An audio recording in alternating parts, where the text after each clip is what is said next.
আল্লাহ রাব্বুল আলামিন কাফেরদের সংখ্যা বেড়ে যাবে। এই কথা শোনার পরে মুসলমানদের মনের দিকে তাকাইয়া বন্ধুকে জানায়া দেন, বন্ধু আপনার সাহাবীদেরকে আপনি জানায়া দেন 3000 নয়, তারাও পারবে, তোমাদের সংখ্যাও পারবে। 3000 মুসলমান আপনার সাহাবীদের সাথে আমি ওয়াদা করলাম, তাদের সাথে 5000 আসমানী ফেরেশতা তাদের সাথে কাফেরদের সাথে যুদ্ধ করবে। কিন্তু বন্ধু আমার 5000 ফেরেশতার দরকার হয় নাই, আর ওই নেতারাও আসে নাই। যুদ্ধ শুরু হয়ে গেল। আব্দুল্লাহ ইবনে আব্বাস রাদিয়াল্লাহু তাআলা আনহু বর্ণনা করেন, যুদ্ধের পরিস্থিতি হইল যখন এই আনসারী সাহাবী মদিনার সাহাবীরা যখন নাকি কাফেরদের সামনে যুদ্ধ করবার জন্য অগ্রসর হইতেছেন, তখন ওই দেখা গেল উপর থেকে একটা সারের আওয়াজ আসতেছে, আর তরবারির শুরুর আওয়াজ আসতেছে। তরবারির আওয়াজ শোনা যায়, ঘোড়ার আওয়াজ শোনা যায়, উটের আওয়াজ শোনা যায়, তরবারির আঘাতের আওয়াজ শোনা যায়। সাহাবী কাফেরের সামনে যাওয়ার আগে আগে দেখা যায় কাফেররা মাটিতে চিত হয়ে পড়ে যায়। সুবহানাল্লাহ। আব্বাস রাদিয়াল্লাহু তাআলা আনহু বর্ণনা করেন, ইকদাম আইজুম, কে জানি বলছে ও আইজুম সামনে বাড়ো, ও আইজুম সামনে বাড়ো, ও আইজুম সামনে বাড়ো। কে যেন ঘোষণা করছে আর সামনে করছে, কসম কাটা হয়ে যাচ্ছে, কাফের সব কসম কাটা হয়ে যাচ্ছে।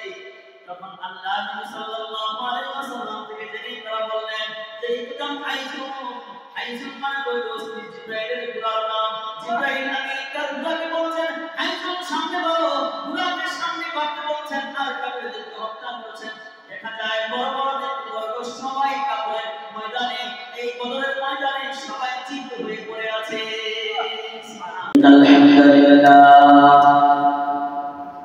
আলহামদুলিল্লাহ নাহমাদুহু ওয়া নাস্তাঈনুহু ওয়া নাস্তাগফিরুহু ওয়া নু'মিनु বিহি ওয়া নাতাওয়াক্কালু আলাইহি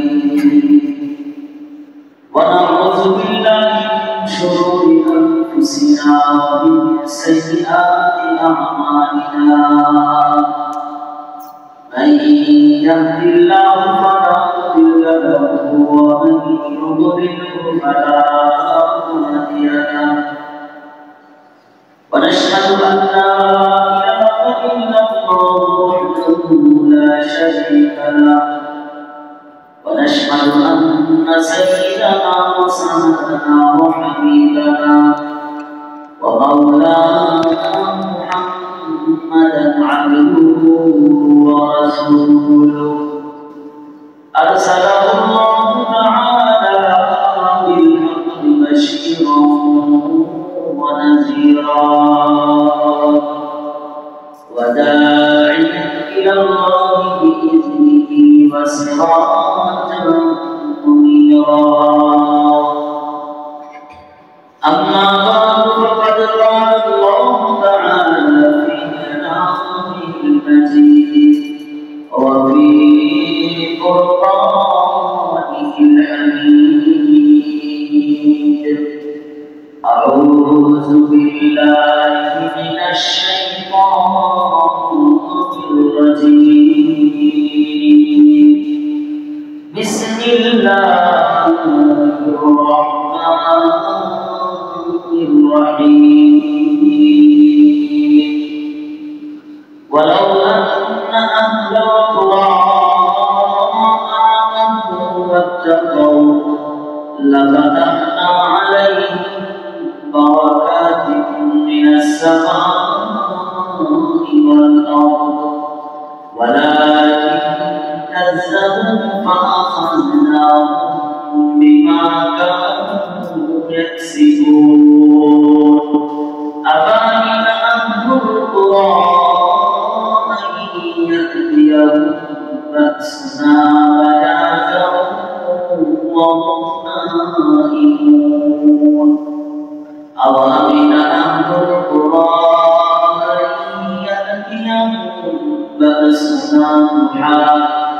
أن يأتيهم بأسنا ضحى وهم يلعبون.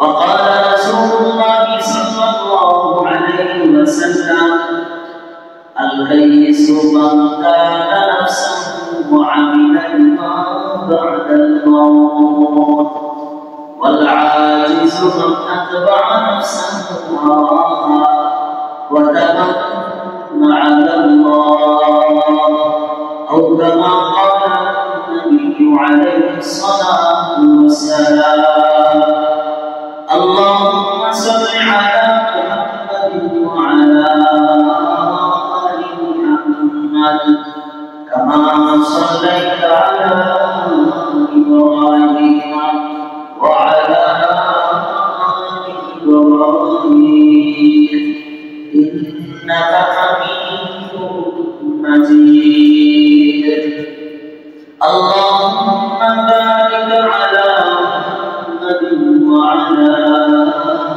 آل محمد كما باركت على إبراهيم وعلى آل إبراهيم إنك حميد مجيد الحمد لله আজ 22 জুমাতুল 1447 হিজরি 29 কার্তিক 1429 বঙ্গাব্দ 14 নভেম্বর 2025 তারিখের আজকের জুমায় আল্লাহ পাক মেহেরবানি করে তারপরে আসবার তৌফিক দান করেছেন আলহামদুলিল্লাহ আলহামদুলিল্লাহ মুহতারাম মুসলিয়ান کرام আল্লাহ রাব্বুল আলামিনের মেহেরবানি আমরা ঈমানের বিষয়ে আলোচনা ধারাবাহিক আলোচনা শুনবার করবার তৌফিক পাচ্ছি আলহামদুলিল্লাহ আজকে দ্বিতীয় পর্বে ঈমানের আলোচনার দ্বিতীয় পর্বে আমরা আজকে বুঝবো যে ঈমানের বিষয়টি যুক্তির গুরুত্বপূর্ণ বিষয় ঈমান এর বিষয় যুক্তির অর্থ দিয়ে বোঝা যায় না ঈমান পুরাটাই যুক্তির ঊর্ধ্বের বিষয় এই একটা জিনিস আজকে আলোচনা হবে দ্বিতীয় আরেকটা জিনিস আলোচনা হবে সেটা হলো ঈমান বুঝতে গেলে বস্তুটি জিনিসটি দুনিয়ার আসবাব দিয়ে ঈমান বোঝা যায় না আসবাবের বাইরে ঈমানের বিষয় আসবাব দিয়ে বস্তু জিনিস দিয়ে কিছু হয় না যা কিছু হয় একমাত্র আল্লাহ রাব্বুল আলামিনের ওয়াদারের অনুমতিতে এই কথার উপরে পূর্ণ আস্থা বিশ্বাস রাখা এটার নাম ঈমান জিনিস দিয়ে কিছু হয় না যেমন মনে করেন মাল দিয়ে চেয়ার দিয়ে ক্ষমতা দিয়ে ইজ্জত সম্মান পাওয়া যায় না ইজ্জত সময় পূর্ণ মালিককে বলেন আল্লাহ রাব্বুল আলামিন যুক্তি দিয়ে ঈমান বোঝা যাবে না ঈমান যুক্তির বাইরের বিষয় যুক্তিতে ধরলেও ঈমান আনতে হবে যুক্তিতে না ধরলেও ঈমান আনতে হবে এই দুইটা বিষয় আপনাদের সামনে আলোকপাত করবার ইরাদা রাখি আল্লাহ আমাকে আলোচনা করবার এবং আমল করবার আপনাদেরকে শুনবার সাথে সাথে আমল করবার বলে শুনবার তৌফিক দান করেন আমিন প্রথমে ঈমানের বিষয় যুক্তির পূর্বের বিষয় যুক্তি দিয়ে বোঝা যাবে না আপনাদের সামনে যে আয়াত তেলাওয়াত করেছি সূরাতুল আ'রাফের 96 নম্বর আয়াত আপনাদের সামনে তেলাওয়াত করেছি এই আয়াতে এই কথাটি আল্লাহ রাব্বুল আলামিন উল্লেখ করেছেন আমরা যদি তর্জমা করি তাহলে বুঝতে পারবো যে যুক্তি কোথায় আর ঈমান কোথায় আমার যুক্তিতে অনেক কিছু বলবে না ধরলে কি ঈমান আনবো না আয়াতের তর্জমায় যাওয়ার আগে ছোট্টকালীন সময়ে ছাত্র বয়সে হেফজখানায় থাকতে হেফজখানার উস্তাদজি হাফেজ শফিক সাহেব দাওয়াত বারাকাতুল আলিয়া একটি ঘটনা শোনাইছেন ঈমানের আলোচনায় সেই ঘটনা আপনাকে শোনাই যুক্তি দিয়ে মুক্তি হয় না যুক্তিতে মুক্তি নাই মুক্তি একমাত্র বিনা যুক্তিতে হয় শয়তান যুক্তি তালাশ করে কারণ শয়তান প্রথমেই যুক্তি চাইছে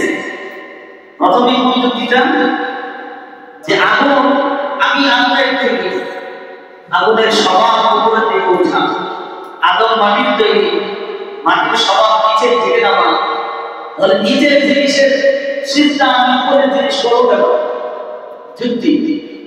মুক্তি মিলছে না মিলে নাই? মিলছে মুক্তি? মুক্তি মিলে নাই, যুক্তিতে মুক্তি মিলে নাই। আজাজিল হয়ে গেছে, শয়তান হয়ে গেছে। আল্লাহ রাব্বুল আলামিন বলেন ক্বালা ফাখরুজ ফাইন্নাকা রাজিম, বের হয়ে যাও, তুমি বিতাড়িত, মরদুদ। তো এই শয়তান যুক্তি প্রকাশ করছে, আল্লাহ যে এক, যুক্তি কি? চাকি রাস্তায় কায় শয়তান তালাশ করে, আপনারা জানেন এই কথা। শয়তান মানুষের যুদ্ধ করতে পারে, হাদিসের মধ্যে আছে। কোন এলাকায় শয়তান মানুষের রূপ ধারণ করে একটা গুজব ছড়ায় দেয়, আর এই গুজব ছড়তে ছড়তে ছড়তে ছড়তে এমন জায়গায় পৌঁছে সারা দেশে সারা বিশ্বে গুজব ছড়ায় দেয়। এই কথার প্রথম বক্তাকে এই কথা আর কেউ জানে না। এই গুজবটার প্রথম বক্তাটাকে মানুষ চেনে না। আল্লাহ রাসূল হাদিস বলেন, গুজবটা মিথ্যা, গুজবটা ছড়াইছে কে? শয়তান মানুষের রূপ ধরে ছড়াইছে। সমাজের মধ্যে এরকম গুজব ছড়ায়, শয়তান ছড়ায়, কথা ছড়ায় আনে, শয়তানের কাজ। শয়তান মানুষের রূপ করতে পারে।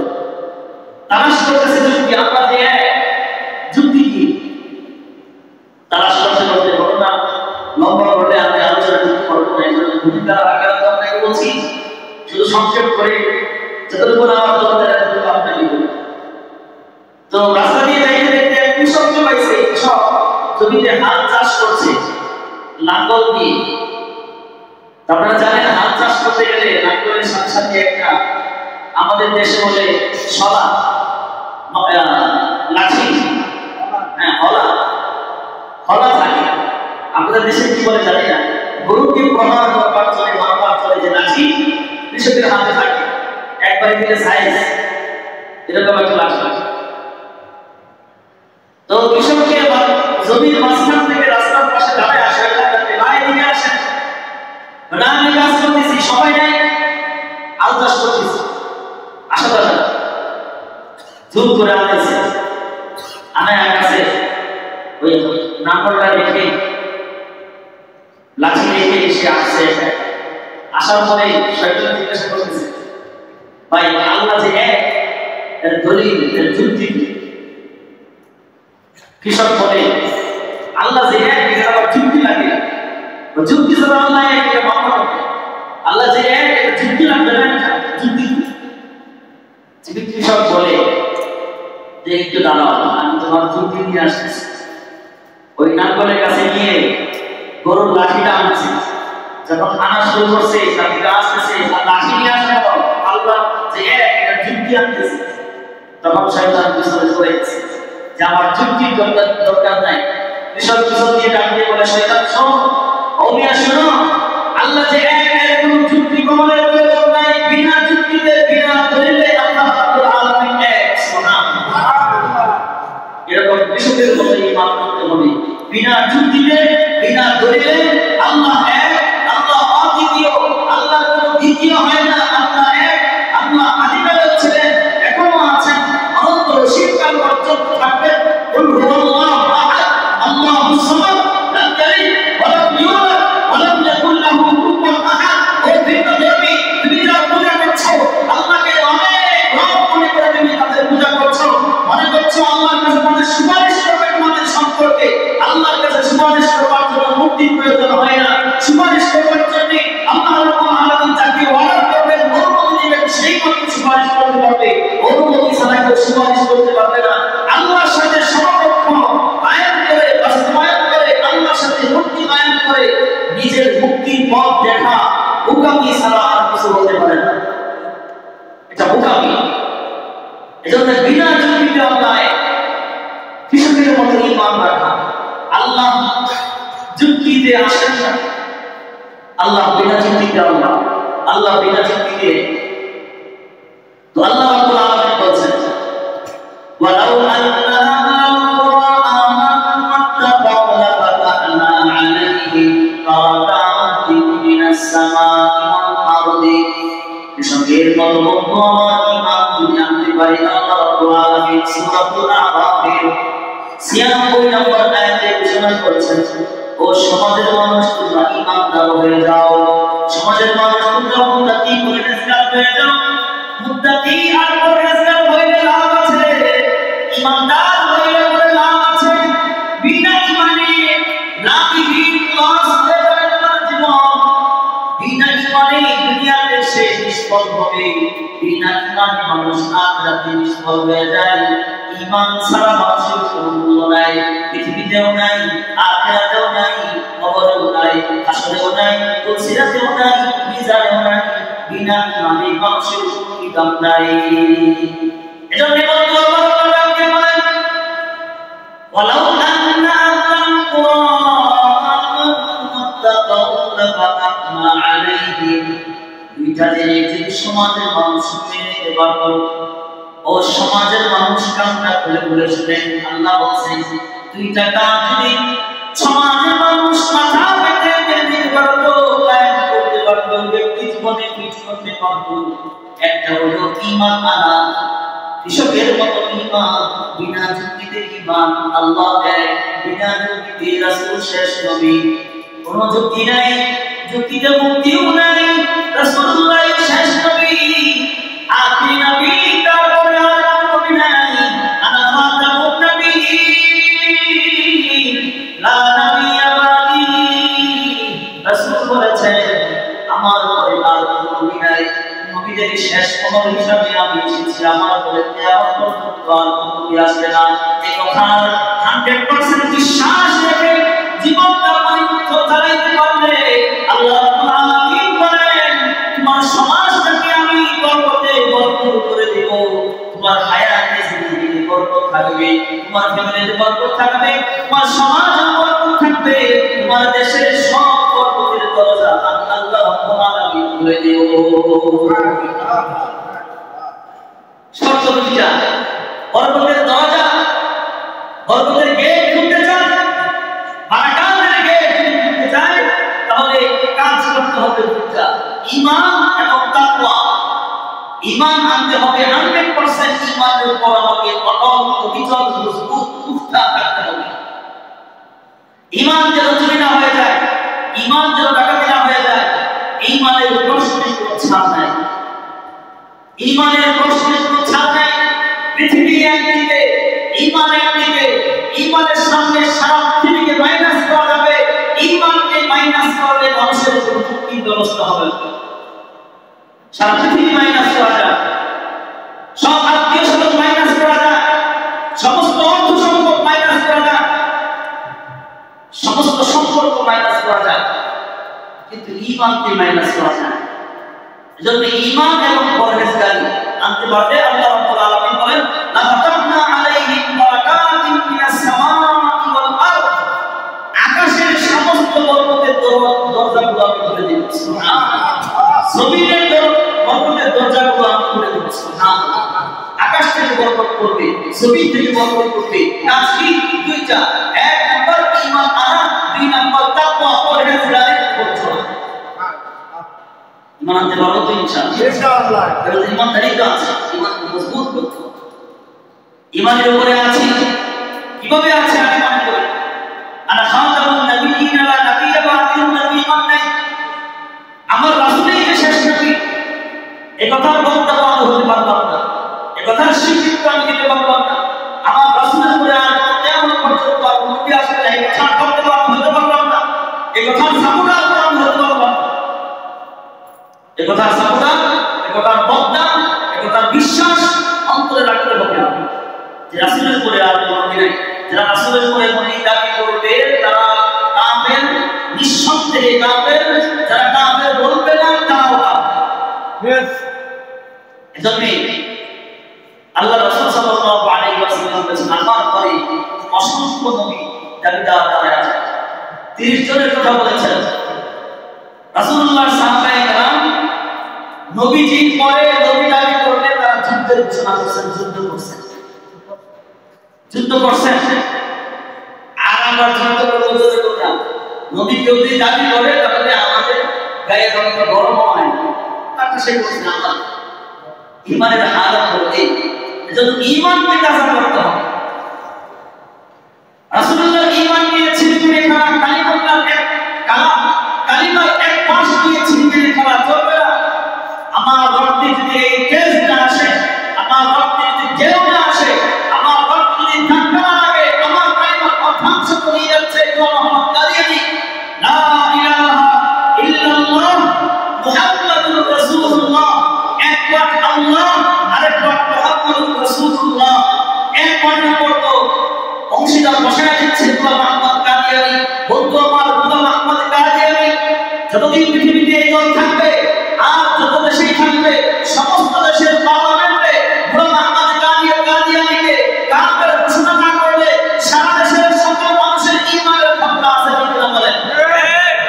সারা দেশের সকল মানুষের ঈমানের খতরা আছে, কারণ সারা দেশের সকল মূল ভবনের নাম যেখান থেকে দেশের আইন কানুন বাস্তবায়িত হয়, দেশের ভাগ্য নির্ধারণ করা হয়, দেশের সমস্ত ব্যবস্থাপনা যে জায়গা থেকে হয় সংসদ ভবন, ওখানে যদি আইন বাস্তবায়িত না হয় তাহলে জনগণের মত আছে বোঝাবে না, এমপি মন্ত্রীদের ওই পক্ষে মত আছে বোঝাবে না, সকলেই গুনাহগার হওয়া লাগবে, শিরকের গুনাহগার হওয়া লাগবে। কাজে আওয়াজ তুলুন, গোলাম আহমদ কাদিয়ানী কাফের, সংসদে বাংলাদেশের সংসদে আইন বাস্তবায়ন করতে হবে। গোলাম আহমদ কাদিয়ানী কাফের, গোলাম আহমদ কাদিয়ানী কাফের, আইন বাস্তবায়ন করার আগ পর্যন্ত আমাদেরকে রাজপথে থাকতে হবে, ঠিক না বলেন? রাজপথে থাকা ঈমানি দায়িত্ব। আপনি বলবেন হুজুররা করো, আপনি বলবেন যে হুজুররা করো, কাছে রাজপথে জায়গা করো, আমি আসি কালকে যাব ইনশাআল্লাহ। হুজুররা যদি করে এই কথা যদি বলেন, তাহলে এবার আপনি বলেন নবী কিছু হুজুরদের না আর মানুষের? দাড়িওয়ালাদের, শুধু দাড়িওয়ালাদের, আমার সাথে বলে শুধু দাড়িওয়ালাদের, শুধু যুব্বাওয়ালাদের, শুধু যুব্বাওয়ালাদের না রাহমাতুল লিল আলামিন, সারা বিশ্বের মুসলমান কাফের মুশরিক যত মাখলুকাত আছে সমস্ত মাখলুকাতের নবী, কাফেরদের নবী, আমার রাসূলুল্লাহ সাল্লাল্লাহু আলাইহি ওয়াসাল্লাম মুসলমানের নবী, সবার জন্য রহমত হিসেবে পৃথিবীতে এসেছেন, সারা জাহানের জন্য রহমত আল্লাহ সাল্লাল্লাহু আলাইহি ওয়াসাল্লাম। এই আওয়াজ সবাই বলা উচিত, মুসলমানেরা বলা উচিত, কাফেররা বলা উচিত। যদি কি প্রথম বুঝতে তাহলে আমাদের আগে আওয়াজ তুলতে, তাড়াতাড়ি আইন বাস্তবায়ন করো, গোলাম আহমদ কাদিয়ানী কাফের।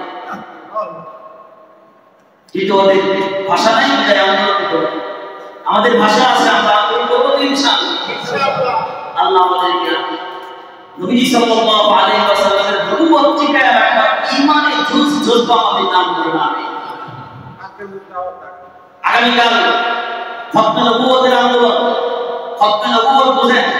খতমে নবুয়ত মানে হলো নবী শেষ, এরপরে আর কোনো নবী নাই। এটা যারা দাবি করবে তাদের বিরুদ্ধে, এটা যারা দাবি করবে তাদের পক্ষে, আর যারা দাবি করবে যে নবীর পরে নবী আছে তাদের বিপক্ষে এই আন্দোলন।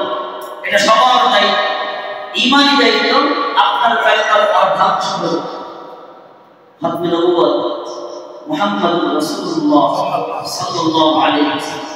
কাজে বেশি কিছু বলার দরকার নেই, আগামীকাল ঢাকা সুপার দিনদারে ঈমানি জোর যদি থাকে তাহলে ঈমান দেখাবার জন্য, রাসূলুল্লাহকে দেখাবার জন্য যে না আপনার নবুয়ত টিকাবার জন্য আমি একটু রাজপথে হাঁটছিলাম, হজে কাউসারের পরে যদি বড় ইচ্ছা থাকে তাহলে আপনি সবাই আল্লাহ তৌফিক দান করুন।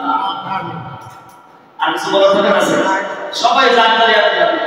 আমার তো উদ্বুদ্ধ করার প্রয়োজন কি? তুমি তো আমার যেমন, তুমি তো মানুষের যেমন, তুমি তো আপনার যেমন, আপনার সংসারের ঝামেলার কারণে যে দায়িত্ব না করে সেটা আল্লাহ রাসূল আপনি জবাব দিবেন। আপনার চাকরি ঝামেলার কারণে আপনি দায়িত্ব না করেন, আপনার আল্লাহ কাছে আল্লাহ রাসূল আপনি জবাব দিবেন।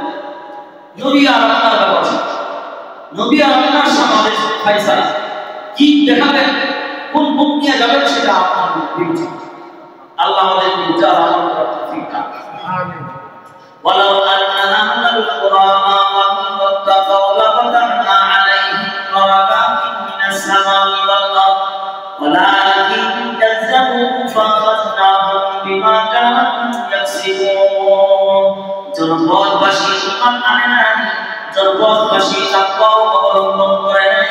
আল্লাহ বলেন যে জনপদ প্রতিবেশী সেই গ্রামের যে মহল্লার লোকেরা ঈমান পরিপূর্ণ করবে না, তাকওয়া করে চলবে না, আল্লাহ রাব্বুল আলামিন বলেন ফাআখাযনাহুম বিমা কানু ইয়াকসিবুন। কৃতকর্মের কারণে, ঈমান ছেড়ে দেওয়ার কারণে, ঈমান দুর্বল থাকার কারণে, পরহেজগারি না থাকার কারণে আল্লাহ বলেন যে কোনো সময় আমি ওই মহল্লার লোকদেরকে আযাবে গ্রেফতার করে নেব। নাউযুবিল্লাহ। এই আয়াত জ্বলন্ত প্রমাণ। ঈমানে যদি মজবুত না হওয়া যায়, তাকওয়ার উপর যদি না থাকা যায়, আল্লাহর আযাব আসবে মহল্লার উপরে, পরিবারের উপরে, ব্যক্তির উপরে আল্লাহর আযাব আসবে। আল্লাহ রাব্বুল আলামিন বলেন আফামিনা আহলুল কুরআন ইয়াতিয়াহুম বাসুনা বায়াতা ওয়া হুম নাঈমুন।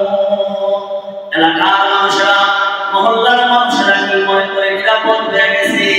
আল্লাহ রাব্বুল আলামিনের আযাব কি কখন আসতে পারে না, যখন সে ঘুমাইতেছে। হঠাৎ দেখা যাবে জনপদবাসীর ঈমান দুর্বল, এলাকার মহল্লার ঈমান দুর্বল, মহল্লার মধ্যে তাকওয়া নাই, পরহেজগারি নাই, মহল্লার মানুষ ঘুমায় আছে। ঘুমের মধ্যে আল্লাহ রাব্বুল আলামিন এমন এক ভূমিকম্প দিবেন, দৌড়াইতে দৌড়াইতে সেটা নামতে গিয়ে কয়েকজন মারা যাবে, এমন দৃষ্টান্ত আছে না? ওই বাংলাদেশে মনে হয় কেন? বাংলাদেশের মানুষের ঈমান অন্যান্য দেশের ঈমানের তুলনায় মজবুত অনেক বেশি। কারণ যখন নাকি আল্লাহ রাব্বুল আলামিন আযাব পাঠাবেন ঘুমন্ত অবস্থায়, সারা দেশের মানুষ ঘুমায় থাকে, আর বাংলার কিছু কিছু ছেলেপেলেরা ওই সময় ঘুমন্ত অবস্থায় মানুষ যখন ঘুমে, তখন আল্লাহ রাব্বুল আলামিনের সাথে বাক্যালাপ দেখে দেখে কথা বলতে পারে। যে দেশের মধ্যে ঘুমন্ত অবস্থায় রাতের বেলায় শেষ রাতে তাহাজ্জুদ হয়, যে দেশে আল্লাহর কালাম তেলাওয়াত হয়, ওই দেশের আযাব আল্লাহ রাব্বুল আলামিন পুরো ভারতের দিকে ভারতের দিকে নিয়ে যান। সুবহানাল্লাহ।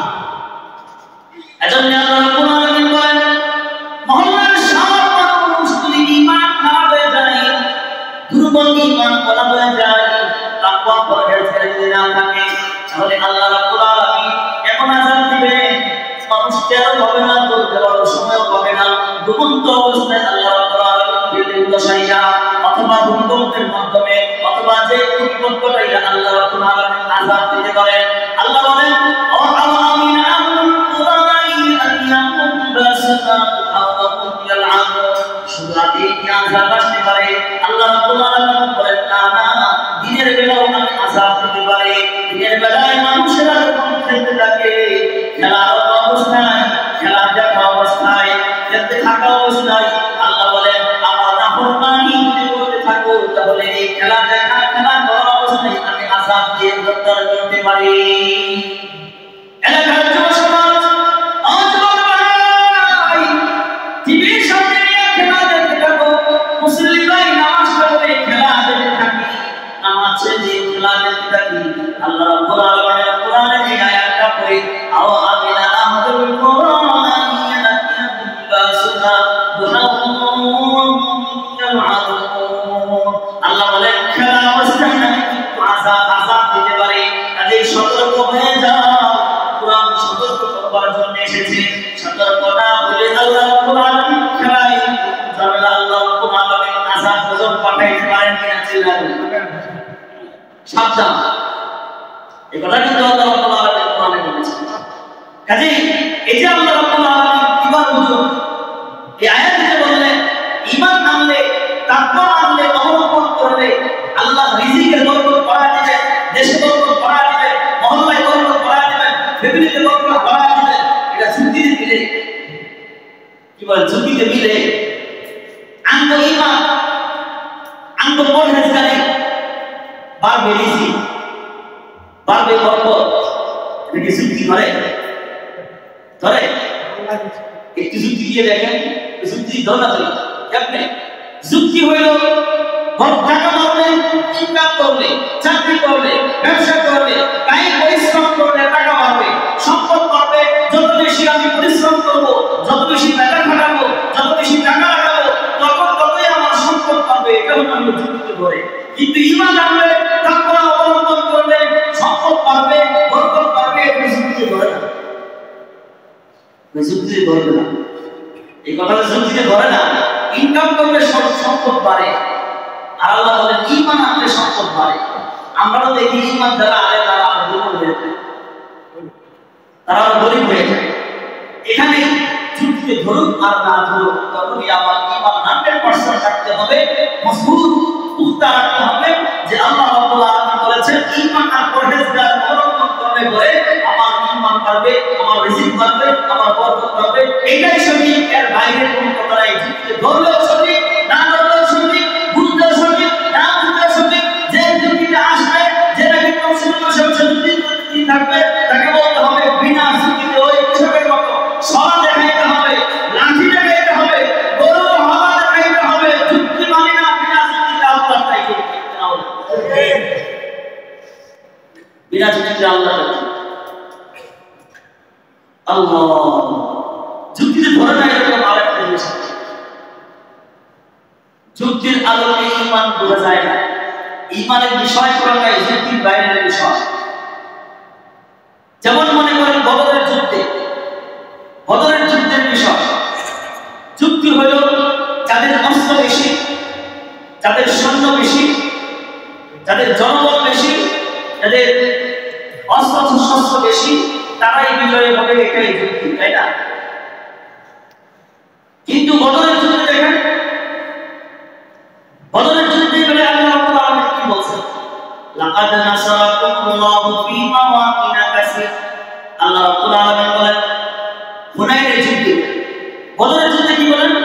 বদরের যুদ্ধ সম্পর্কে আল্লাহ রাব্বুল আলামিন বলেন إذ تقول للمؤمنين ألن يكفيكم أن يمدكم ربكم بثلاثة آلاف من الملائكة منزلين ولقد نصركم الله ببدر وأنتم أذلة فاتقوا الله لعلكم تشكرون আল্লাহ রাব্বুল আলামিন বলেন বদরের যুদ্ধে তোমরা দেখো একদম শীঘ্রতাই ছিল, অল্প সংখ্যক ছিলে, তোমরা দুর্বল ছিলে। আল্লাহ রাব্বুল আলামিন তখন তোমাদেরকে সাহায্য করে সবল বানায় দিয়েছেন। সুবহানাল্লাহ। আর তুমি মুমিনদেরকে বলছিলে যে আলাইয়া বিয়াকুম আইয়ুবিদাকুম রাব্বুকুম বিসালাসাতি আলাফ। কোন সাহাবায়ে কেরাম, আপনি জানেন সাহাবাদের সংখ্যা ছিল বদরের যুদ্ধে মাত্র 313 জন। ওদিক দিয়া কাফেরের সংখ্যা ছিল 1000 মানুষের সাথে 317 জন মানুষের লড়াই হবে। অস্ত্র কেমন ছিল?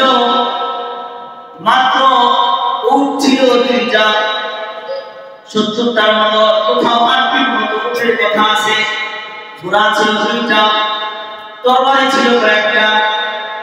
এই অস্ত্র ছিল মুসলমানের আদরে দিয়ে 1000 মানুষের পোশাক ছিল, বর্ম ছিল পোশাক, পুরাটা দেহ ছিল লোহার পোশাক দ্বারা ঢাকা। অস্ত্র তাদের হাতে হাতে অস্ত্র ছিল, সবার জন্য ঘোড়া ছিল, উট ছিল, সব অস্ত্র সুসজ্জিত ছিল। তারা দেহেও শক্তিশালী, অস্ত্রও শক্তিশালী, জনবলও শক্তিশালী। আল্লাহ রাব্বুল আলামিন বলেন মুমিনদের মন যখন নরম হয়ে গেল, এত শক্তিশালী লোকদের সামনে আমরা কি পারবো কিনা? আল্লাহ বলেন إذ تقول للمؤمنين ألن يكفيكم أن يمدكم ربكم بثلاثة آلاف من الملائكة مصفين। ও বন্ধু, আপনি আপনার উম্মত আপনার সাহাবাদেরকে জানায় দেন তোমাদের জন্য কি যথেষ্ট হবে না, তোমাদের জন্য কি এটা যথেষ্ট হবে না যে তোমরা যুদ্ধ শুরু করবে আর তোমাদের পক্ষে আল্লাহ রাব্বুল আলামিন আসমান থেকে কাফেরদের বিপক্ষে তোমাদের পক্ষে 3000 ফেরেশতা তোমাদের সাথে যুদ্ধে আল্লাহ নামায় দিলেন। সুবহানাল্লাহ। সাহাবায়েরা খুশি হয়ে গেলেন। মাঝখানে শুনে গেল আরেকজন আল্লাহ রাব্বুল আলামিনের দুশমনদের পক্ষ থেকে আরেকজন বড় এক সেনাপ্রধান তার শত্রু বাহিনী নিয়ে ওই কাফেরদের সাথে মুসলমানদের বিরুদ্ধে যুদ্ধ করতে আসতেছে। এমনিতেই মক্কা আগে থেকে দুর্বল, সাহাবায়ে কেরামের সংখ্যা আগে থেকে কম। এই 3000 ঘোষণার উপরে যখন আরো কাফেরদের সংখ্যা বেড়ে যাওয়ার ঘোষণাটা শুনতে পারলেন, কাফেরদের সাথে আরো করবে। আল্লাহ রাব্বুল আলামিন তখন সাহাবায়ে কেরামের মন তুষ্ট করার জন্য বলেন বালা তাসবিরু ওয়া তাত্তাকু ওয়া ইয়াতুকুম মিন ফাওরিহিম হাযা ইউমিদুকুম রাব্বুকুম বিখামসাতি আলামিন মিনাল মালাইকাতি মুসাফফিরিন। আল্লাহ রাব্বুল আলামিন কাফেরদের সংখ্যা বেড়ে যাবে। এই কথা শোনার পরে মুসলমানদের মনের দিকে তাকাইয়া বন্ধুকে জানায় দেন, বন্ধু আপনার সাহাবীদেরকে আপনি জানায় দেন 3000 নয়, তারাও বাড়বে, তোমাদের সংখ্যাও বাড়বে। 3000 মুসলমান আপনার সাহাবীদের সাথে আমি ওয়াদা করলাম, তাদের সাথে 5000 আসমানী ফেরেশতা তাদের সাথে কাফেরদের সাথে যুদ্ধ করবে। কিন্তু বন্ধু আমার 5000 ফেরেশতার দরকার হয় নাই, আর ওই নেতারাও আসে নাই। যুদ্ধ শুরু হয়ে গেল। আব্দুল্লাহ ইবনে আব্বাস রাদিয়াল্লাহু তাআলা আনহু বর্ণনা করেন, যুদ্ধের পরিস্থিতি হইল যখন ইবনে আনসারী সাহাবী মদিনার সাহাবীরা যখন নাকি কাফেরদের সামনে যুদ্ধ করবার জন্য অগ্রসর হয়ে গেছেন, তখন ওই দেখা গেল উপর থেকে একটা সারের আওয়াজ আসতেছে, আর তরবারির শুধু মারার আওয়াজ আসতেছে। তরবারির আওয়াজ শোনা যায়, ঘোড়ার আওয়াজ শোনা যায়, উটের আওয়াজ শোনা যায়, তরবারির আঘাতের আওয়াজ শোনা যায়। সাহাবী কাফেরের সামনে যাওয়ার আগে আগে দেখা যায় কাফেররা মাটিতে চিত হয়ে পড়ে যায়। সুবহানাল্লাহ। আব্বাস রাদিয়াল্লাহু তাআলা আনহু বর্ণনা করেন, ইকদাম আইজুম, কে জানি বলছে ও আইজুম সামনে বাড়ো, ও আইজুম সামনে বাড়ো, ও আইজুম সামনে বাড়ো। কে যেন ঘোষণা করছে আর সামনে বলছে, কসম কাটা হয়ে যাচ্ছে, কাফের সব কসম কাটা হয়ে যাচ্ছে। তখন আল্লাহ নবী সাল্লাল্লাহু আলাইহি ওয়াসাল্লাম থেকে জেনে তারা বললেন যে ইকদাম আইজুম মানে হলো জিবরাইলের পুরার নাম। জিবরাইল আগে কাজকে বলছেন আইজুম সামনে বাড়ো, ঘোড়াকে সামনে বাড়তে বলছেন, আর কাফেরদেরকে হত্যা করছেন। দেখা যায় বড় বড় বড় সবাই কাফের ময়দানে, এই বদরের ময়দানে সবাই চিত হয়ে পড়ে আছে। সুবহানাল্লাহ। বন্ধু আমার বলেন কোন যুক্তিতে ধরে 1000 মানুষের বিরুদ্ধে 313 মানুষ যুদ্ধ করে জয়লাভ করলো, এত অস্ত্র শস্ত্র মানুষের সাথে যুদ্ধ করে জয়লাভ করলো, কোন যুক্তিতে ধরে? ওই যুক্তিতে ধরো কারণ করো ইতিহাস সাক্ষী, এর বিরুদ্ধে একটা যুদ্ধ করতে পারবে না পর্যন্ত। কারণ সবাই বিশ্ব অবাক হয়ে গেছে, 313 মানুষ কিভাবে 1000 মানুষকে মোকাবেলা করলো, এখনো কাফেরদের বড় বড় নেতৃবর্গের বুঝে আসে না। এই বদরের যুক্তিতে ধরে না, কিভাবে পারবো? ওই ধরবে না, এটাই স্বাভাবিক। বিনা যুক্তিতে মেনে নিতে হবে যে আল্লাহ রাব্বুল আলামিন যা করে এটা যুক্তির বাইরে, আমাদের যুক্তি গুরুত্বপূর্ণ বিষয়। যুক্তিতে মুক্তি দিবে না, ঠিক কিনা বলেন? আল্লাহ রাব্বুল আলামিন তার কিতাব যা বলেছে, রাসূলুল্লাহর হাদিস যা বলে, নবী সাল্লাল্লাহু আলাইহি ওয়াসাল্লাম যা বলেছেন, আল্লাহ রাব্বুল আলামিন যা বলেন, এর সামনে কোনো যুক্তি চলবে না। আলোচনা দেখায় সময় চলে যাবে।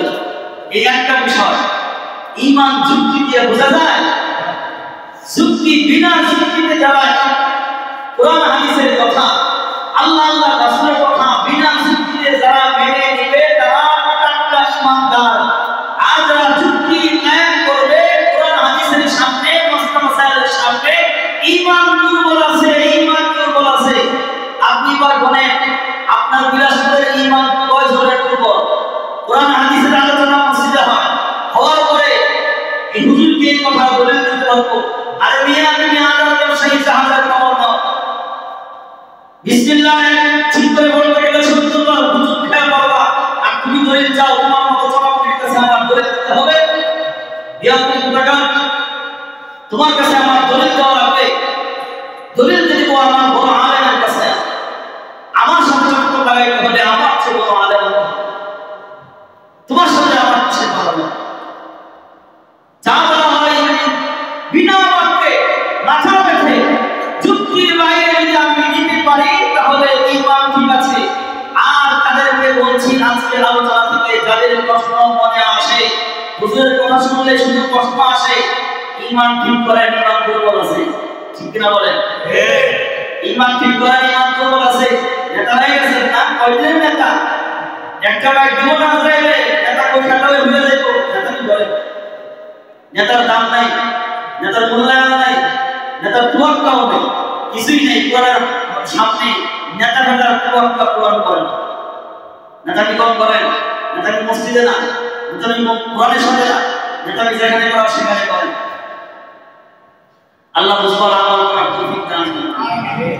2 নম্বর বিষয় বস্তু দিয়ে ঈমান করা যায় না ঈমান জিনিসপত্রের বাইরের বিষয় ঈমান বস্তুর বাইরের বিষয় যেমন মনে করেন ইজ্জত সম্মান কিভাবে আসে টাকা পয়সা থাকলে আসে যার কাছে টাকা আছে সমাজে তাকে তার দাম আছে এই কথাটা ঠিক ঠিক টাকা থাকলে মানুষ বড় লোকের দাম আছে তেলের মাথায় মানুষ তেল দেয় আছে না নাই কিন্তু বন্ধু আমার আল্লাহ রাসূল হাদিসের মধ্যে বলেন সম্মান আল্লাহ রাব্বুল আলামিন দেন টাকা পয়সা বস্তু দ্বারা সম্মান অর্জন হয় না সম্মান তো বস্তু দ্বারা হয় না সম্মান আল্লাহ রাব্বুল আলামিন বলেন ইন্না আকরামাকুম ইনদাল্লাহি আতকাকুম কুলিল্লাহুম্মা মালিকাল মুলক তুতিল মুলকা মান তাশাউ ওয়া তানজিউল মুলকা মিম্মান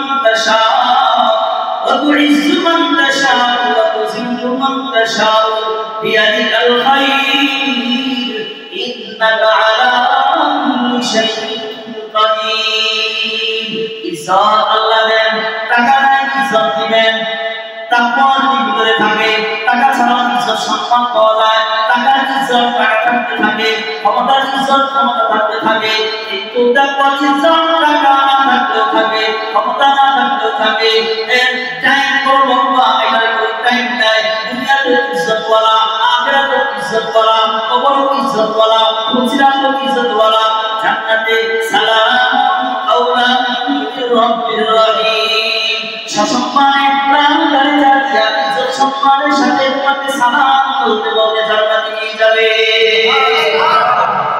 বস্তু দ্বারা ইজ্জত আসে না ইজ্জত আসে তাকওয়ার দ্বারা ইজ্জত কার দ্বারা আসে বলেন তাকওয়ার দ্বারা ইজ্জত কার দ্বারা আসে পরহেজগারির মাধ্যমে ইজ্জত আসে মনে রাখবেন বস্তুর মাধ্যমে মানুষ অর্থ সম্পদ ক্ষমতার মাধ্যমে ইজ্জত আসে না ইজ্জত আসে কিসের মাধ্যমে এটাই থাকে চিরস্থায়ী আর ক্ষমতার মাধ্যমে ইজ্জত আসবে চিরস্থায়ী নয় ক্ষণস্থায়ী টাকার মাধ্যমে আসবে ক্ষণস্থায়ী চিরস্থায়ী ইজ্জতের জন্য আমাদের সকলকে আল্লাহ রাব্বুল আলামিন কাজ করবার তৌফিক দান করেন কাজ করতে হবে এমনিতে আপনার ঘরে ঘরে তাকওয়া ঢুকবে তাকওয়ার জন্য আপনাকে কাজ করতে হবে কর্মী হওয়া লাগবে তাকওয়ার কর্মী হয়ে যান কোরআনটা তাকওয়ার জন্য তাকে পড়তে হবে কোরআন যার ভিতরে তাকওয়া আছে পরহেজগারি আপনি অবলম্বন করেন সব সাইডে আর লাইনে কোরআনটা বলি কোরআনটা পরিবার কোরআনটা পরি সমাজ যেন তাকওয়ার উপর চলাতে পারি আপনি কর্মী হয়ে যান আজ থেকে চেষ্টা করি আমরা সবাই তাকওয়ার উপর চলার চেষ্টা করব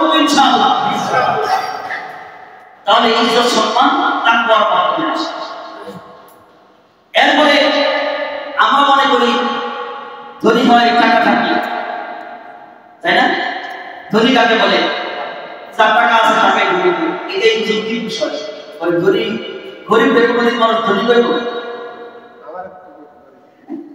গরিব ব্যক্তি ধনী বলে কথা বলে ধনী বলে না বাস্তবতায় না বলে বলে বলে কেন বলে না কারণ মানুষের যুক্তি হলো যার কাছে টাকা আছে সেই ধনী যার কাছে টাকা নাই তার নাম গরিব তার নাম ধনী নয় ঠিক না বলে কিন্তু আল্লাহ রাসূলের হাদিস বলে ওঠা আমরা সমাজের মানুষগুলোই আসলে ওঠা আল্লাহ রাসূল বলেন যার কাছে টাকা আছে সে ধনী নয় যার কাছে টাকা নাই মন আছে সেই বড় ধনী সুবহানাল্লাহ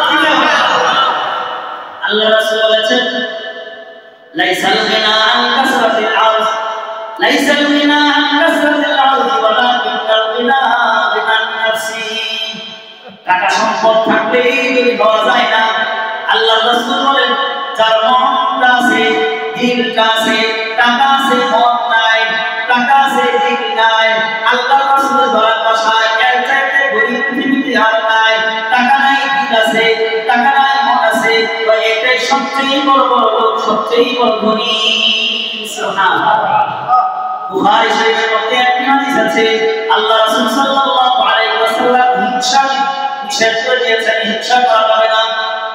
লা হাসাদা ইল্লা ফি ইসনাতাইন, পৃথিবীর মানুষ হিংসা করা যাবে না। হিংসা সবচেয়ে বড় ভয়ঙ্কর জিনিস, আমলকে যারা ছাই করে দেয়। তবে দুইটা শ্রেণীর মানুষকে দেখে হিংসা করার অবকাশ আছে।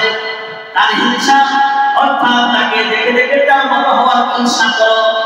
দুই শ্রেণীর মানুষ, এক শ্রেণী হলো রাজুলুন আতাহুল্লাহু মালা ফাসাল্লিতা আলা হারাকাতিহি বিল হাক্কি, যাকে আল্লাহ রাব্বুল আলামিন সম্পদ দিয়েছেন, সম্পদ অঙ্গা করে হক পথে খরচ করার সাহসও আল্লাহ রাব্বুল আলামিন দিয়ে দিয়েছেন। সুবহানাল্লাহ। মালা আছে, আবার হক পথে বেজাইনে না, হক পথে অঙ্গা করে খরচ করার সাহস আল্লাহ দিয়েছেন। অনেককেই আল্লাহ মাল দিয়েছেন কিন্তু মসজিদে টাকা দেয় না, মাল দিয়েছেন দান ফেরাতে নাই, মাল দিয়েছেন সমাজের মধ্যে উন্নতির কাজে নাই, মাল দিয়েছেন জিহাদের কাজে নাই, মাল দিয়েছেন যাকাত নাই, মাল দিয়েছেন হজ নাই, মাল দিয়েছেন তার আল্লাহ রাব্বুল আলামিনকে স্মরণে নাই, মাল দিয়েছেন তার পুরুষের কোনো খাবার নাই। আল্লাহ রাব্বুল আলামিন দিয়েছেন বলেন এই মাল করার জন্য তার মাল বিপজ্জনক। আর যাকে আল্লাহ রাব্বুল আলামিন মাল দিয়েছেন নেক পথে খরচ করার যোগ্যতা আল্লাহ দিয়েছেন, আল্লাহ বলেন ওই লোকটাই হলো যোগ্যবান ধনী, ওই লোকটাই প্রশংসনীয় ধনী। আল্লাহ রাসূল বলেন তার চেয়ে বড় ধনী আর কেউ হতে পারে না, তাকে দেখে হিংসা করা যায়। আরেকটা ব্যক্তি হলো যাকে আল্লাহ রাব্বুল আলামিন ইলম দিয়েছেন, জ্ঞান দিয়েছেন, জ্ঞান সেই জ্ঞান পথে বিচার করে, জ্ঞান পথে বিচার করে আর জ্ঞান মানুষকে বিলায়। সমাজের অনেক মানুষ শিক্ষিত আছে, শিক্ষিত নিজে হয়েছে কিন্তু শিক্ষার হাত তার ভিতরে নাই, শিক্ষার আলো তার ভিতরে নাই, নিজে শিখে শেষ করে ফেলেছে, আরেকজনকে শিখায়ও না, শিক্ষার আলো আরেকজনকে পৌঁছায় না, শিক্ষা দিয়ে তার বিচার বিশ্লেষণ করে না। আল্লাহ রাসূল বলেন এর চেয়ে বড় মূর্খ আর নাই। এটাকে দেখে হিংসা করা যায় না, আর হিংসা কাকে দেখে করো? যে নাকি বিদ্যা অর্জন করে, বিদ্যা অনুযায়ী জীবন চালায়, বিদ্যা অনুযায়ী মানুষের বিচার বিশ্লেষণ করে, বিদ্যা অনুযায়ী তার বিদ্যা প্রসার ঘটায়, তাকে দেখে হিংসা করা যায়। সুবহানাল্লাহ। তাহলে কি বলে? টাকা থাকলে ধনী নাকি মন থাকলে ধনী? বস্তু দিয়ে বিশ্বাস করা যাবে না। ঈমান বলে টাকা নাই কিন্তু মন আছে, দুই হাতে খরচ করে মনটা ভালো, হাদিস বলে বিশ্বাস রাখতে হবে, ঈমান রাখতে হবে, পৃথিবীর মধ্যে সারা ধনী হইতে হবে। সুবহানাল্লাহ। জ্ঞানী কে? আমরা মনে করি বুদ্ধিজীবী যার মাথা কালকাতা ছিল নাই, তাই না? বাংলাদেশের বুদ্ধিজীবী কি? তাওরাতে ছিল নাই, মাঠ ফাঁকা, চকশুতে বসে বসে জ্ঞান বেঁচে বেঁচে খাবে, এরা হলো দেশের বুদ্ধিজীবী। কিন্তু বুদ্ধিজীবী হইলে বুদ্ধি থাকতে হয়, তাই না? শিক্ষা দিয়ে বুদ্ধি থাকতে হয়, শিক্ষা অর্জন করতে হয়, এরপরে মানুষ বুদ্ধিজীবী হয় বা একটা দলকে সাপোর্ট করতে হয়। বিশেষ করে বিরোধী দলের মধ্যে সবচেয়ে বেশি বুদ্ধিজীবীর হার ছিল, কেমন? এখনো বুদ্ধিজীবীর অভাব নাই। যে দলটা বাড়াবাড়ি করতেছে এই দলের মধ্যে বুদ্ধিজীবীর কোনো অভাব নেই। আল্লাহ জানে এর ক্ষমতা আসলে বিপদ হচ্ছে আমরা ভালো থাকি না খারাপ থাকি, আমাদের তো সবার আশঙ্কা খারাপই হয়ে যাবে। এখন যা শুরু করছে আল্লাহ মানব বিচার তো আল্লাহ করবেন। মুখ কি তুমি বন্ধ করে রাখতে পারো? ভুল কি তোমার বাবার ঘরের সম্পদ? বাংলার মানুষকে ঢুকা পাইছে না, বারবার করে দেবো হিসাবে একই বিষয়। বারবার যা দেখাইছো 70 বছর তা দেখাইতে পারে, সাবধান হয়ে যাবে। প্রত্যেকটা মিম্বার থেকে এক জুমায় যদি ঘোষণা হয় লক্ষ কোটি গুরুত্ব বা হারাবে, কেন বলেন? বাংলার জনগণ মিম্বার মুখী, বাংলার জনগণ রাজনীতি ভুয়া রাজনীতি মুখী না, মিথ্যা রাজনীতি, ভুয়া রাজনীতি, এই রাজনীতি মুখী বাংলার জনগণ টাকা দিয়ে কিনা রাজনীতি করে।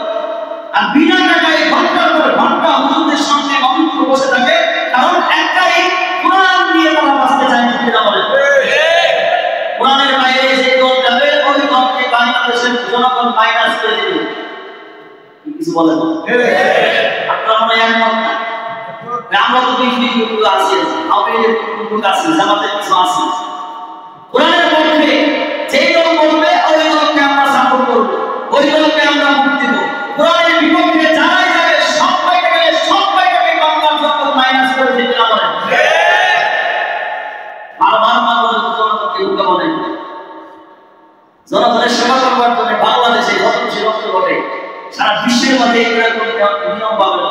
জনসেবা করবার লাগে রক্ত কি জনসেবা দেখেন না আগেই সে রক্ত লাশ ফালাইতেছে জনসেবা কি করবো আয়সা হাত আগাই থাবা একটা দিছে এই থাবায় ধরা করবে তাদের জীবন কয়লা হয়ে যাবে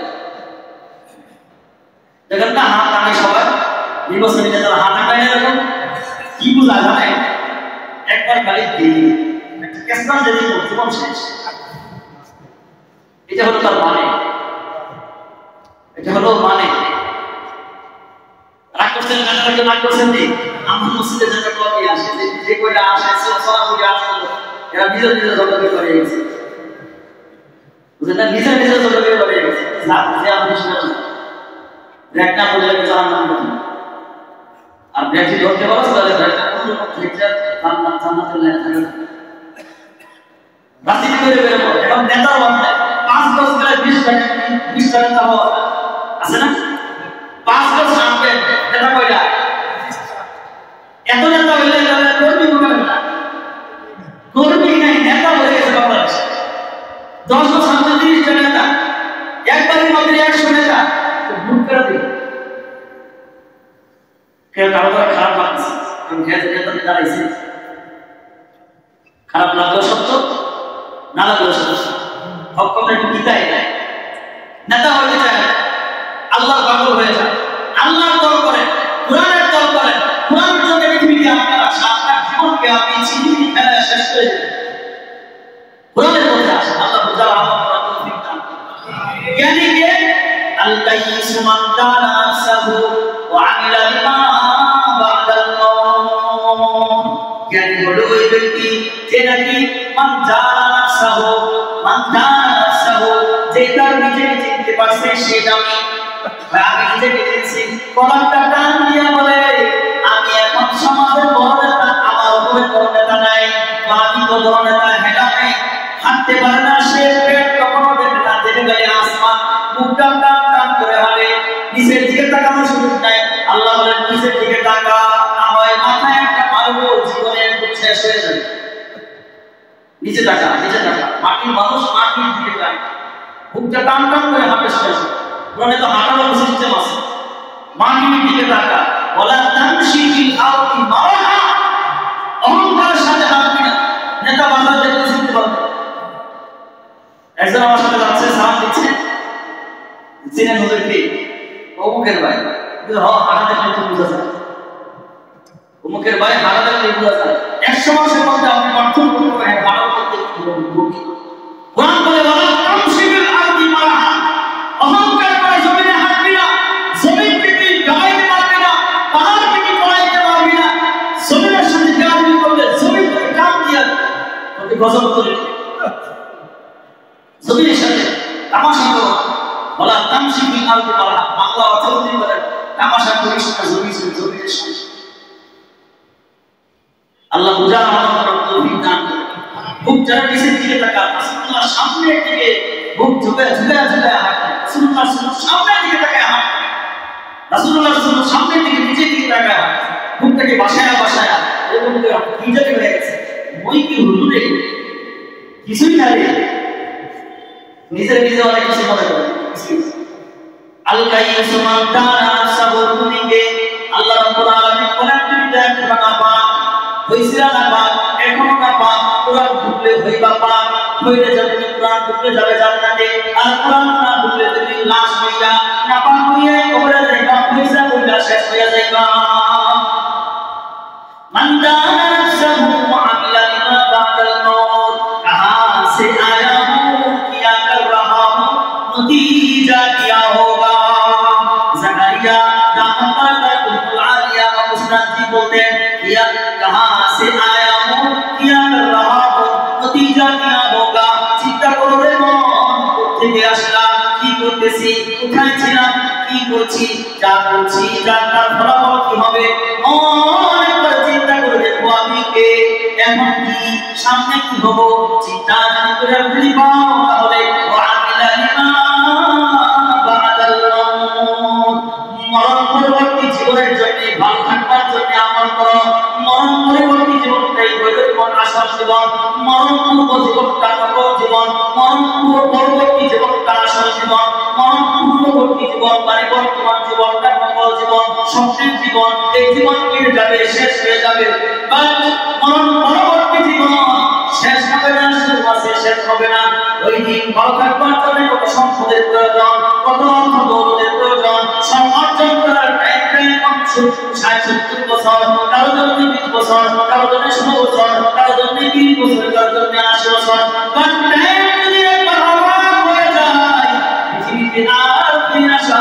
সুযোগ নাই।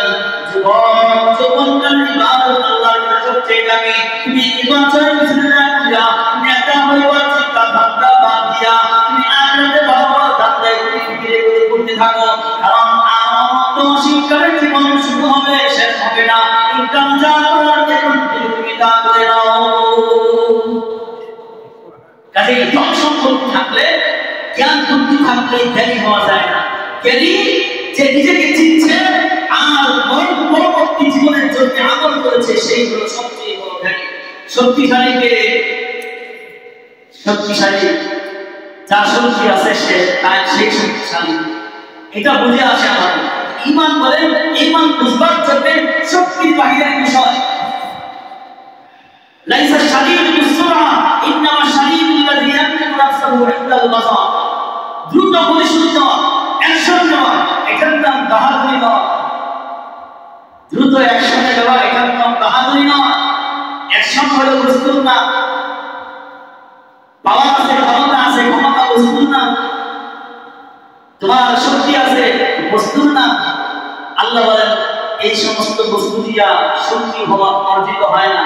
শক্তিমানকে, পাওয়ারওয়ালাকে ইন্নামা শাদীদুল্লাযী ইয়ামলিকু নাফসাহু ইনদাল গাযা, যে নাকি রাগের সময়, ক্রোধের সময় পাওয়ার যখন থাকে তখন তাকে নিজেকে কন্ট্রোল করে মাফ করে নিতে পারে, সেই হলো সবচেয়ে বড় শক্তিশালী। সুবহানাল্লাহ। তাহলে এই দুইটা জিনিস আপনাদেরকে বোঝালাম। যুক্তি দিয়ে ঈমানের বিষয় বোঝা যায় না, যুক্তির বাইরে ঈমানের করণীয় বিষয়। ঈমান হলো যুক্তির বাইরের বিষয়, যুক্তির ঊর্ধ্ব করণীয় বিষয় হলো ঈমান। যুক্তির ধরলেও কোরআন হাদিস যা বলেছে ধরলেও মানব, না ধরলেও মানব। বস্তুর বাইরের বিষয় ঈমানের বিষয়। বস্তু দিয়া বুঝে আসলেও মানব, না আসলেও মানব। কোরআন হাদিস যা বলেছে তা আমি অক্ষরে অক্ষরে মেনে চলব, পারবো ইনশাআল্লাহ।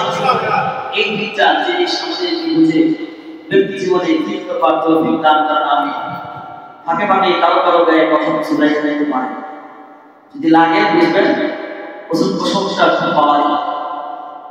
ওষুধটার দাগ আছে, কাটা জায়গায় যে ওষুধটা ধরে বেশি ওই ওষুধটা কাজে লাগবে না, বলে তাহলে ওষুধটার দাগ আছে, মেডিসিনটার দাগ আছে, তাহলে পরিবর্তন হওয়া লাগবে। আর জীবন পরিবর্তন অন্য কিছু করতে হবে, জীবন হওয়া জীবন হওয়া আমার হবে আরেকটা পারবেন। তাহলে ভাববেন রিপোর্টারে একটু বল কি আছে, রিপোর্ট বদলে দেন। মানে কি ক্ষমতা থাকলে রিপোর্টারে একটু বল কি আছে, জীবন বদলে দেন। এটা হইলে হবে যে ক্ষমতা থাকে। আল্লাহ এক মানুষ যাবে লক্ষ মানুষ এই মিম্বরে আসবে, আসবে কিনা বলেন? তোমার পছন্দ হচ্ছে তুমি থাকবে না, কোরআনই থাকবে। এজন্য বুঝার চেষ্টা করো যে কথাগুলো হয় নিজের উপকারের জন্য হয়। যদি বুঝতে পারি, মানতে পারি, মানবো, না বুঝতে অভিযোগ নাই। বারবার বলছি অভিযোগ নাই, অভিযোগ নাই। অভিযোগ করে নিজের ক্ষতি করবেন না, অভিযোগ করে নিজের ক্ষতি করবেন না। মিয়া সাহেব নিজেকে চেনার চেষ্টা করেন। আল্লাহ বুঝার আমল করার তৌফিক দান করেন। বন্ধু